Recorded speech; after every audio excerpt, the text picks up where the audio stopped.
আপনি যদি হারাম ভক্ষণ করেন আপনার জীবনে কি আসবে না? বরকত আসবে না। আপনি যদি হারাম ভক্ষণ করেন আপনার জীবন থেকে বারাকা, বরকত উঠে যাবে। আল্লাহর রাসূল সাল্লাল্লাহু আলাইহি সাল্লাম বলেছেন, রব্বুল আলামিন পুত পবিত্র, তিনি পবিত্র ছাড়া গ্রহণ করেন না। ইন্নাল্লাহা তাইয়্যিব, আল্লাহ হচ্ছেন কি? পাক পবিত্র। আল্লাহ সুবহানাহু ওয়া তাআলা পাক পবিত্র। লা ইয়াকবালু ইল্লা তাইয়্যিব, আল্লাহ আপনার পবিত্র বস্তু ছাড়া কখনোই গ্রহণ করবেন না। সুদের টাকা দিয়ে আপনি ঘর বানাবেন, সুদের টাকা দিয়ে আপনি নিজে অট্টালিকা করবেন, সন্তান সন্ততি মানুষ করবেন সুদের টাকা দিয়ে, আর চাইবেন বারাকাত।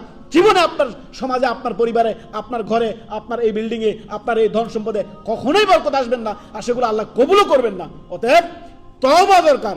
যে বিগত দিনে যা হয়েছে তা তো হয়েছেই, এখন এই মুহূর্তে তওবা করলাম, জীবনে আর 1 টাকা সুদ খাবো না, 1 টাকা ঘুষ খাবো না, 1 টাকা অন্যায়ভাবে কোনো মুসলিম ভাই থেকে আমি হারামভাবে খাবো না। এই তোয়াক্কা করবেন।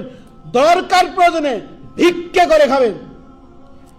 আপনার দরকার প্রয়োজনে একটি ছোট্ট দোকান দিয়ে চা বিস্কিট বিক্রি করে খাবেন, তারপরেও 1 টাকা আপনি সুদ খাবেন না। কেন? সুদ খাচ্ছেন মানে হারবিন মিনাল্লাহি ওয়ার রাসূল, আল্লাহ এবং তার রাসূলের সাথে যুদ্ধের জন্য প্রস্তুত থাকেন।